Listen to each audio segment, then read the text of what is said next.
తెల్లవారుజాము కాలం కేవలం ఈశ్వరారాధన కొరకు మాత్రమే వినియోగింపబడింది. అందుకే అసలు తెల్లవారుజామున నిద్ర లేవగలగడమే జీవితంలో ఒక గొప్ప లక్షణం. అసలు అది చాలామందికి అలవడదు. నిద్ర లేచి ఆ సమయాన్ని దుర్వినియోగం చేసుకోకుండా ఉండగలగడం ఇంకొక గొప్ప లక్షణం. అందుకే వాల్మీకి మహర్షి రావణాసురుడు తెల్లవారుజామున నిద్రలేస్తే ఆ నిద్రలేచిన క్రమాన్నంతటినీ చెప్పారు. కానీ నిద్రలేచి పరస్త్రీయందు మనసు నిలబడి ఉన్న కారణం చేత ఎంత పతనమైపోయాడో కూడా చెప్పారు. అది కేవలము ఈశ్వరార్చన కొరకు మాత్రమే వినియోగపడింది.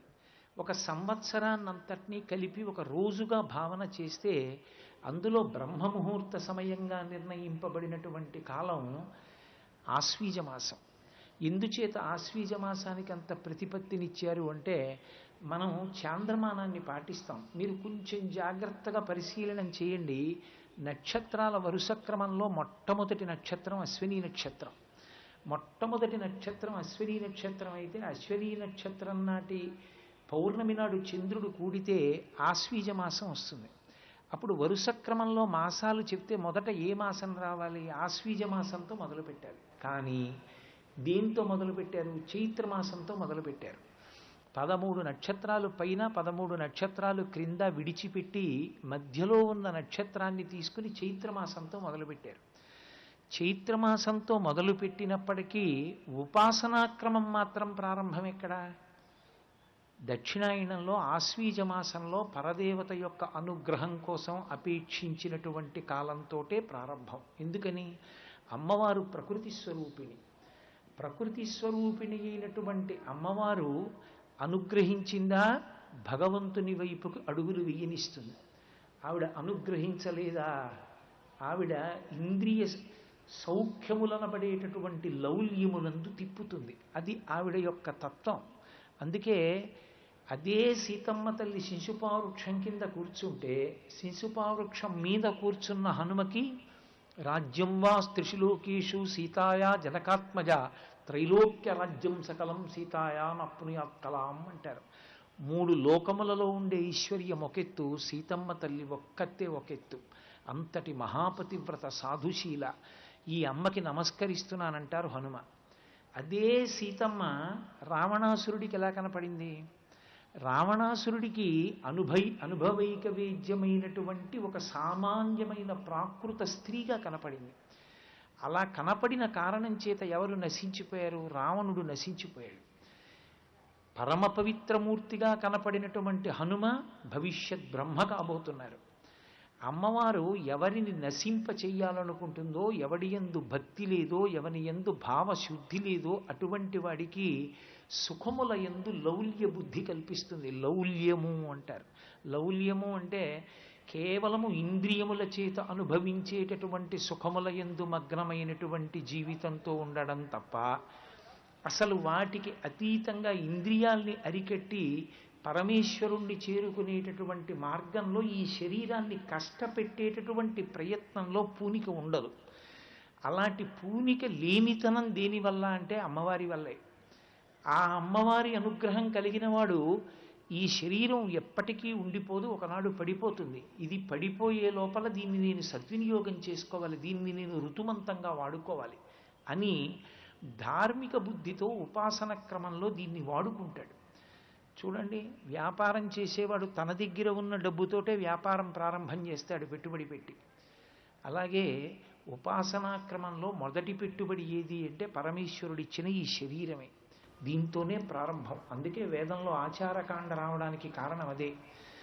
స్నానం చెయ్యడం, ఓ మడిబట్ట కట్టుకోవడం, దీన్ని కష్టపెట్టడం, ఏదో నీళ్లు తెచ్చుకోవడం, కూర్చోవడం, పూజ చేయడం, పుష్పార్చన చేయడం, ఇవన్నీ దేని కొరకు వచ్చాయి?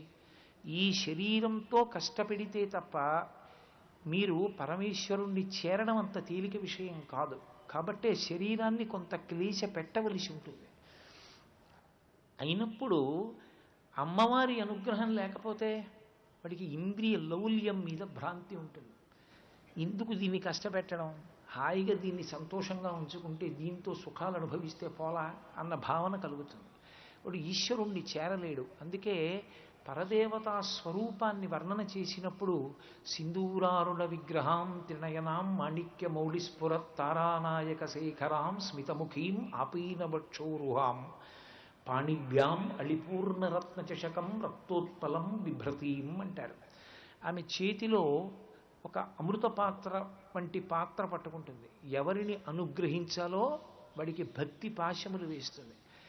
ఎవడికి భక్తి భావన లేకుండా కేవలము లౌల్య బుద్ధితో ఉంటాడో అటువంటి వాడికి ఆమె చేతిలో ఉన్నటువంటి తేనె పాత్ర మీద సీతాకోక చిలుకలు ఎగురుతూ ఉంటాయి. అంటే వాడు ఇంద్రియముల యొక్క లౌల్యము చేత నశించిపోతాడు. ఉపాసనా క్రమంలో కార్తీక మాసానికి ఇంత వైభవం రావడానికి కారణం ప్రధానంగా ఎక్కడుందంటే దేవతలైన వాళ్ళకి ఉపాసన లేదు. ఉన్న పుణ్యం పోతుంది, కింద పడిపోతాడు. క్షీణే పుణ్యే మర్త్యలోకం విశంతి. తిరియక్కులైన వాళ్ళకి అసలు ఉపాసన లేనే లేదు, వాళ్ళకి కర్మాధికారం లేదు. మనుష్యుడు ఒక్కడే ఉపాసన చేసి దేవత కాగలడు. ఇంద్రియలౌల్యమునకు వశుడై తిరియక్కుగా వెళ్ళిపోగలడు. లేదు, పరిపూర్ణమైనటువంటి జ్ఞానమును పొంది ఈశ్వరుని యొక్క కృపచేత మళ్లీ పుట్టవలసిన అవసరం లేనటువంటి పునరావృత్తి రహిత శాశ్వత శివ సాయుధ్య స్థితిని పొందగలడు. మనుష్య ప్రాణికొక్కడికే అధికారం, ఏ ఇతర ప్రాణులకు లేదు. కాబట్టి అమ్మవారి అనుగ్రహం లేకుండా అసలు ఉపాసనా క్రమంలో అడుగు పెట్టలేడు. అందుకే ఉపాసన దగ్గరికి వచ్చేటప్పటికి ప్రారంభం అశ్విని నక్షత్రంతో కూడుకున్న ఆశ్వీజ మాసంతో మొదలై మళ్ళీ వసంత నవరాత్రులు వచ్చేటప్పటికి చైత్రమాసం దగ్గరికి వచ్చేటప్పటికి అక్కడ శరత్కాలంలో నవరాత్రులు చేస్తే శారదా నవరాత్రులు, మళ్ళీ చైత్రమాసం దగ్గరికి వచ్చేటప్పటికి వసంత నవరాత్రులు. ఇందులో మొట్టమొదట అమ్మవారి అనుగ్రహాన్ని పొందుతారు. ఆషాఢమాసంలో అసలు ఈ ప్రయాణం ప్రారంభించడానికి గురువుగారి అనుగ్రహం, గురు పౌర్ణమి. తరువాత అన్ని విధాలుగాను అనుగ్రహించవలసినటువంటి లక్ష్మీ కటాక్షం. శరీరమునందు బలము తేజస్సు దగ్గర నుంచి ఒక ఉపాసనకి కూర్చోగలిగినటువంటి శక్తి దగ్గర నుండి అన్నీ ఇవ్వగలిగిన తల్లి లక్ష్మ అంటే గుర్తు. ఆ ఐశ్వర్య కటాక్షం ఇవ్వగలిగిన తల్లి కాబట్టి ఆ తల్లి లక్ష్మీస్వరూపిణి అయి శ్రావణ మాసంలో కొలవబడుతుంది. అసలు పెద్ద విచిత్రం ఏమిటంటే సరస్వతిని లక్ష్మీస్వరూపంగానే వేదం కీర్తించింది. అందుకే శ్రీర్లక్ష్మీర్ వరలక్ష్మీశ్చ ప్రసన్న మమ సర్వదా అన్నప్పుడు శుద్ధలక్ష్మీర్ మోక్షలక్ష్మీర్ జయలక్ష్మీ సరస్వతి అని సరస్వతీ స్వరూపాన్ని శ్రీ సూక్తం లక్ష్మీ స్వరూపంలోకి చేర్చింది. సరస్వతీ కటాక్షమే లక్ష్మీ కటాక్షము. సరస్వతీ కటాక్షం లేకుండా నువ్వు అసలు ఈ ఐశ్వర్యాన్ని ఏం వాడుకుంటావు? పరమేశ్వరుడిచ్చిన శరీరాన్ని ఏం వాడుకుంటావు? అందుకే ఒక సంవత్సరాన్నంతటినీ ఒక రోజుగా భావన చేస్తే అందులో బ్రహ్మముహూర్తం ఆశ్వీజ మాసం. బ్రహ్మముహూర్తం దాటినటువంటి కాలం, కొద్దిగా దాటినటువంటి కాలం కార్తీక మాసం. అందుకే కార్తీక మాసం దగ్గరికి వచ్చేటప్పటికి స్నానానికి అంత ప్రసిద్ధి రావడానికి కారణం అదే. సరే, ఆశ్వీజ మాసం బ్రహ్మముహూర్తం అయినప్పుడు అది కూడా స్నాన వైభవానికి సంబంధించిందే. కానీ గౌణ స్నానము అని చెప్పి అథవా కనీసం సూర్యోదయాత్ పూర్వం లేచి చేసేటటువంటి స్నానం వరకు కూడా ఉత్తమ స్నానమే. అందుకే కార్తీకం అందరికీ అవకాశం ఇవ్వగలిగినటువంటి ఉపాసన కాలముగా నిలబడుతుంది. కాబట్టి కార్తీక స్నానాలు అని పేరు వచ్చింది. అందుకే మీకు ఏ మాసంలోనూ ఆ మాసం పేరు మీద ఇన్ని ఉండవు. ద్వాదశి దీపాలని కార్తీక మాసమే, కార్తీక పౌర్ణమి అని కార్తీక మాసమే, కార్తీక దీపం అని కార్తీక మాసమే, కార్తీక స్నానమని కార్తీక మాసమే. ఇందులో స్నానము వలన వచ్చేటటువంటి ఫలితమేమి అని అడిగితే వేదం 10 లక్షణాలు చెప్పింది. ఈ 10 లక్షణములను సంతరించుకోవడం కోసం స్నానం చెయ్యాలి. ఉపాసనా క్రమానికి ప్రసిద్ధి చెంది కర్మభూమి వేదభూమి అయినటువంటి ఈ భారతదేశంలో ఇక్కడ స్నానం అనేటటువంటిది కేవలము శరీర శుద్ధి కొరకు చేసేటటువంటి అంగము కాదు. 10 లక్షణములను పొందుట కొరకు స్నానం చేస్తారు. అందుకే స్నానం చెయ్యడానికి ఒక ప్రత్యేకమైనటువంటి విధానాన్ని రూపకల్పన చేశారు. ఒంటి మీద బట్ట లేకుండా స్నానం చెయ్యకూడదు. అసలు స్నాతకం చేసేటప్పుడు మాటిస్తాడు, నేను ఒంటి మీద బట్ట కట్టుకునే స్నానం చేస్తాను అని. ఒంటి మీద బట్టతో ఆ స్నానం చేసేటటువంటి ద్రవ్యమునందు నదీ స్వరూపములను ఆవాహన చేసి ఆ ఆవాహన చేయబడినటువంటి నదీ స్వరూపాలతో కూడిన పవిత్ర జలముల యందు మజ్జనం చెయ్యాలి. అథవా ఆ నీళ్లు తల మీద పోసుకొని స్నానం చేస్తారు. అందుకని ఆ స్నానం చేయడం వల్ల వచ్చేటటువంటి 10 గుణములు ఏవి అన్నారు. మొట్టమొదటిది మలాపకర్షణము. మలాపకర్షణము అంటే శరీరము నవరంధ్రములతో కూడి ఉంటుంది. 2 కళ్ళు, 2 చెవులు, 2 ముక్కు రంధ్రములు, ఒక నోరు, మలద్వారము, మూత్రద్వారము. ఈ 9 రంధ్రములకు ఒక లక్షణం ఉంటుంది. అవి అస్తమానం కూడా మలాన్ని విడిచిపెడుతుంటాయి. ప్రతి క్షణం మలం చేరుతూ ఉంటుంది. ఈ మలం పోగొట్టుకోవడానికి శరీరమునందు శౌచము కలిగితే తప్ప ఉపాసన సిద్ధించదు. శరీరమునందు శౌచమును పొందడానికి మలాపకర్షణ స్నానం చెయ్యాలి. స్నానానికి మొదటి ప్రయోజనం మలాపకర్షణ. రెండవది, స్నానము చేత తేజస్సు సంభవిస్తుంది. అందుకే ఏ అశౌచము శరీరాన్ని పట్టుకుందో ఆ అశౌచాన్ని పోగొట్టుకోవడమే శరీరమునందు తేజస్సు నిలబడడానికి కారణమై ఉంటుంది. ఆ స్నానం చేసిన కారణం చేత తేజస్సు నిలబడుతుంది. మూడవది పుష్టి. చల్లటి నీళ్లు తలమించి పోసుకొని స్నానం చేసినటువంటి కారణం చేత శరీరమునకు ఉపాసన క్రమంలో ఎలా వంగాలో ఎలా కూర్చోవాలో దానికి కావలసినటువంటి దారుఢ్యము లోపల ఉత్సాహం అబ్బుతుంది. ఆ మత్తు విరిగిపోయి హాయిగా కూర్చుని భగవంతుని యందు ఉన్ముఖమైన బుద్ధితో పూజా ప్రారంభం చేయగలుగుతాడు. అందుకని పుష్టి కలుగుతుంది. నాలుగవది, ఈశ్వరుని యొక్క ఆరాధన చెయ్యడానికి కావలసినటువంటి అర్హత దాని వలననే పొందుతాడు. మనం ఎంత మంచి బట్ట కట్టుకుని ఉన్నా తెల్లవారుజామున స్నానం చేయకపోతే పూజామందిర ప్రవేశం చెయ్యడానికి అర్హత ఉండదు. నిద్రపోయి లేచి దేవాలయంలోకి వెళ్ళకూడదు, స్నానం చేసి దేవాలయంలోకి వెళ్ళాలి. స్నానం చేస్తే తప్ప ఈశ్వరారాధనకు కావలసినటువంటి అర్హత లభించదు. కాబట్టి పుణ్యకర్మాచరణమునకు కావలసినటువంటి అర్హత స్నానము చేతనే సిద్ధి. తర్వాత ఆయువు. ప్రతిరోజు నియమం తప్పకుండా 3 పూట్ల స్నానం చేసేటటువంటి అలవాటు ఉన్నవారు శౌచమును నిలబెట్టుకుంటాడు. కాబట్టి చక్కటి ఆరోగ్యాన్ని పొంది దాని వలన దీర్ఘాయుష్మంతుడవుతాడు. కాబట్టి ఆయువు, ఆరోగ్యము. చల్లటి నీళ్లు స్నానం చేసిన కారణం చేత, అంటే అనారోగ్యముతో ఉన్నటువంటి వాడు వేడి నీళ్లు స్నానం చేసినా శాస్త్రం దోషం పట్టుకోలేదు, అథవా విభూతి స్నానం చేసినా దోషం పట్టుకోలేదు. అసలు యథార్థంగా మాట్లాడితే బయట పంచభూతములు ఉన్నట్టే పంచభూత స్నానము అని ప్రతి వాళ్ళు చెయ్యాలి. అందులో ఒక ప్రత్యేకమైన స్నానం పంచభూతములలో ఒకటి ఆకాశం. ఆకాశ సంబంధమైన స్నానము దివ్య స్నానం అంటారు. అది ఒక పక్క ఎండ కాస్తుంటుంది, ఒక పక్క వాన చినుకులు పడతాయి. అలా ఉన్న పరిస్థితిలో సంవత్సరానికి ఒకసారైనా స్నానం చేయమన్నారు. అది దివ్య స్నానం. గోధూళి వేళ అంటారు. గోవులు ఇంటికి వెళ్ళిపోతున్నప్పుడు వాటి డెక్కల నుంచి రేగిన ధూళి మన మీద పడుతుంది, అది వాయుస్నానం. అలాగే అగ్నిస్నానం అని ఉంటుంది. అది విభూతిని తల మీద చల్లుకుంటే పంచభూతములలో ఒకటైనటువంటి అగ్ని స్నానం చేసినట్టు. జలస్నానము అంటే నీటి యందు మునిగి స్నానం చేయడం. గౌణ స్నానం, అధమాధమమైన స్నానం ఏది అంటే తాను మునగకుండా నీళ్లు తీసి తన మీద పోసుకోవడం. అది మనం ఇళ్లల్లో చేసేటటువంటి స్నానం. అసలు నిజమైన స్నానం మజ్జనం. మజ్జనం అంటే తల 3 మాటలు మునగాలి. అంటే ప్రవహించేటటువంటి నది యందు స్నానం చేస్తాడు, లేదా తటాకమునందు. అది స్నానం. అటువంటి స్నానము వలన మనిషికి లౌల్యము నశిస్తుంది. లౌల్యము అంటే మీతో నేను మనవి చేశాను, ఇంద్రియములతో భోగం అనుభవించాలనేటటువంటి కోరిక తగ్గిపోతుంది. తగ్గి భగవంతుని పట్ల ఆభిముఖ్యము కలుగుతుంది. మనసు నిర్మలత్వమును పొంది చిత్తము శుద్ధి పొంది భగవంతుని యొక్క పూజకి కూర్చున్నప్పుడు త్రికరణములు ఏకీకృతమవుతాయి. నోటితో నువ్వు ఏది చెప్తున్నావో అది నీకున్నటువంటి శరీరావయవములలో ప్రధానంగా చెయ్యి చేస్తుంది, మనసు చూస్తుంది. అప్పుడు పూజ పూర్తవుతుంది.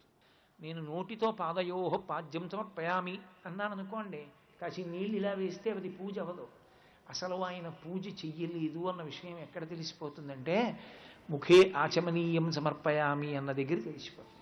ముఖే ఆచమనీయం సమర్పయామి అంటాడు, ఓ మాట తీసి ఇలా నీళ్ళు పోస్తాడు. ఎక్కడ ఆచమనీయమైంది? ఆచమనీయం నువ్వు అలాగా చేస్తున్నావు, 3 మాటలు పుచ్చుకుంటున్నావు. ఈశ్వరుడికైనా అంతే ఆచమనీయం. 3 మాటలు ఎందుకు ఇవ్వవు? 3 మాటలు ఇవ్వాలంటే ఆయన ఇలా చెయ్యి చాపాలా? ఆయన ఇలా చెయ్యి చాపాలంటే ఆయన చేతి కంకణములు కణకణ కణకణ ధ్వని చెయ్యాలా? కదలిన బాహుపద క్రమంబున రవము సూపిడి నూపు రములవాణి అంటారు పోతన గారు. అక్రూరుడికి దర్శనమైంది. ఆయన చెయ్యిలా చాపితే శ్రీమన్నారాయణుడు ఆయన చేతి కంకణములు ధ్వని చేస్తాయి. ఆయన ఇలా చెయ్యి పెడితే నువ్వు ఉద్ధరిణితో నీళ్లు వేస్తే ఆయన లోపలికి పుచ్చుకుని మళ్ళీ చెయ్యి చాపాలా? ఏది వ్యవధానం? ఎక్కడ వేశావు? అలా 3 మార్లు వేసి ఆయన చెయ్యి కడుక్కోనానికి 4వ మాటు నీళ్లు వేసి ఇక మంత్రం ఉండదు. నువ్వు భావన చేత నీ ఉత్తరీయాన్ని ఎత్తి ఇలా చూపిస్తే ఆయన ఉత్తరీయానికి చెయ్యి తుడుచుకుంటే నువ్వు ఆచమనీయం ఇచ్చావు. ఈ 3 ఏకీకృతము కావాలి అంటే నువ్వు నోటితో చెప్పిన మంత్రాన్ని మనసు దర్శనం చేసి చెయ్యి అలా కదిలి ఆ కాలమునందు ఎంత వ్యవధానం ఉండాలో అంత వ్యవధానంలో నీటి ధార అంత చక్కటి నిలబడిన బుద్ధితో నువ్వు సమర్పణం చెయ్యాలి అంటే దానికి శరీరం అంతా సిద్ధపడడానికి చల్లని నీటితో స్నానాన్ని శాస్త్రం విధించింది. ఇప్పుడు అలా చేసినటువంటి కారణం చేత లౌల్యము నశిస్తోంది అంది. అలా ఎవరు పూజ చేశాడో వాడు తపస్సిద్ధిని పొందుతాడు. ఎందుకని? తపస్సు అంటే ఎక్కడికో వెళ్ళి ముక్కు మూసుకోక్కర్లేదు. శృణ్వంతపః 2 గంటల పాటు మీరు నేను చెప్తున్న ప్రసంగాన్ని తదేక దృష్టితో వింటున్నారనుకోండి, మీరు 2 గంటలు తపస్సు చేశారు అని. శృతి అలాగే మాట్లాడింది. 2 గంటలు ఉపన్యాసం వినడం తపస్సు, 2 గంటలు నేను దాని మీద బుద్ధి పెట్టి మాట్లాడడం నాకు తపస్సు, 2 గంటలు భజన చేయడం తపస్సు. మీ మనసు ఎక్కడ ఏకీకృతమై కేంద్రీకృతమై నిలబడిపోయిందో అక్కడ తపస్సు. కదిలిపోయే లక్షణం ఉన్న మనస్సు నిలబడిపోతే తపస్సు చేశాడంటారు. మీరు పూజ చేసేటప్పుడు భగవంతుని యొక్క ఉపచారములు చేసేటప్పుడు మీకు ఆయన పాదములు, ఆయన చేతులు, అథాంగ పూజ చేసేటప్పుడు ఆయన పాదముల నుంచి తల వరకు ఆయన అవయవాలన్నీ కనపడి మీరు సర్వాణ్యంగాని పూజయామి అన్నప్పుడు పళ్ళెంతో ఇలా పూలు పూస్తే కింద పడిపోతున్నటువంటి పువ్వులతో సమానంగా స్వామి కిరీటం, లలాటం, కస్తూరి తిలకం, నాసాగ్రం, దానికి చివర పెట్టుకున్నటువంటి ముత్యం, ఆయన కపోలాలు, ఆయన గడ్డం, ఆయన కంఠం, దాని మీద త్రివళులు, మెడలో హారాలు, వక్షస్థలం కౌస్తుభమణి, ఆయన నాభి, దాని మీద ఉన్న మేఖల, ఆ మోకాళ్ళు, పట్టుపంచ, ఆయన పాదాలు, పాదాల మీద ఉన్న తులసి దళాల వరకు పువ్వులతో పాటు మీ చూపులు కిందకి ఈశ్వర దర్శనం చెయ్యగలిగాయనుకోండి అథాంగ పూజలో, మీరు తపస్సు చేశారని గుర్తు. అది పూజ తపస్సుగా మారుతుంది. దీనికి అలా మనసుని నిలబెట్టగలిగినది ఏది అంటే ఒక్క స్నానమే. స్నానము చేత మాత్రమే అంటే నిద్రాణముగా ఉన్నటువంటి బుద్ధి, మనసు లేచి ఏకీకృతమవుతాయి, పరమ సంతోషంతో చేస్తాయి. అందున తపస్సుగా మారడం అన్న మాటకు అర్థం ఏమిటో తెలుసా? మూకశంకరులు మూక పంచశతి చేస్తూ చెప్తారు. జంతోస్తవ పద పూజన సంతోష తరంగితస్య కామాక్షి బంధో యది భవతి పునః సింధోరంభస్సు బంభ్రమీతి శిలా అన్నారు ఆయన ఆర్యాశతకంలో. సంతోష తరంగితస్య కామాక్షి, భగవంతుని యొక్క పూజ చేయడం అంటే నదిలో తరంగములు వచ్చినట్టుగా లోపల సంతోష తరంగములు వస్తూ ఉండాలి. ఎందుకు ఆ తరంగములు అంటే ఆనందం.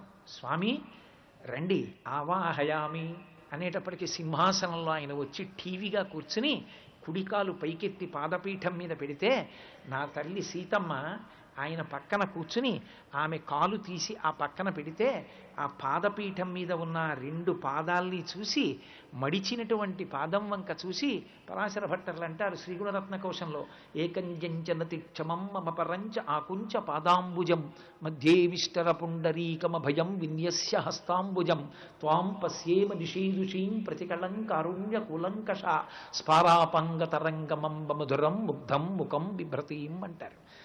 అమ్మా నేను వచ్చానమ్మా, ఒక కాలు మడిచి కూర్చున్నావు అమ్మా, 2 పాదముల మీద పువ్వులు వేసిన తల తాటించాలని ఉందమ్మా, ఏది ఆ 2వ పాదం చాపు అంటే పరమ ప్రేమతో అమ్మవారిలా కాలెత్తి ఆ 2వ పాదం కూడా చాపి పాదపీఠం మీద పెడితే అమ్మవారి పాదములకు పెట్టుకున్న మంజీరముల ధ్వని వినపడుతుంటే ఆ పసుపుతో లత్తుకతో ఉన్న అమ్మవారి పాదాలు చూసి శంకర భగవత్పాదులు అంటారు, అమ్మా కదాకాలే మాత కదయ కలితా లక్తకరసం పిబేయం విద్యార్థి తవ చరణ నిర్నేజన జలం ప్రకృత్యా మూకానామభిచ కవిచ కారణతయా అని.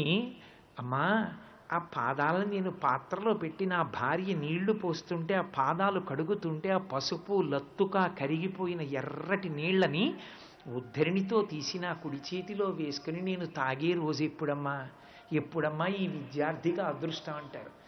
ఆ నీళ్లు చూసి ఆ పాదాలు కడిగి ఆ పాదతీర్థాన్ని లోపలికి పుచ్చుకుంటుంటే సంతోష తరంగితస్య కామాక్షి అంటారు మూకశంకరులు. తరంగములు నదిలో ఎలా వస్తాయో మనసులో సంతోష తరంగములు అలా రావాలి. అంత ఆనందంతో పూజ బరువైపోకూడదు. పూజ చెయ్యడానికి ఉత్సాహం ఉండాలి. అబ్బా ఎప్పుడు చేస్తాం ఎప్పుడు చేస్తాం ఎప్పుడు చేస్తామని. అది సుప్రభాతం. అలా వెళ్ళి చేసినటువంటి పూజ ఉందే, దానివల్ల నువ్వు ఎంత సంతోషంగా బయటికి వస్తావో పూజామందిరంలోంచి. అలా చెయ్యగలిగినటువంటి లక్షణమునకు ఆది ఎక్కడ ఉన్నది అంటే స్నానమునందు ఉన్నది. అది సమంత్రకంగా సంకల్పంతో ఆ స్నానం చెయ్యాలి. చేస్తే దాని వలన తపస్సు, దాని వలన మేధాశక్తి. సర్వం శ్రీ ఉమామహేశ్వర పరబ్రహ్మార్పణమస్తు. స్వస్తి.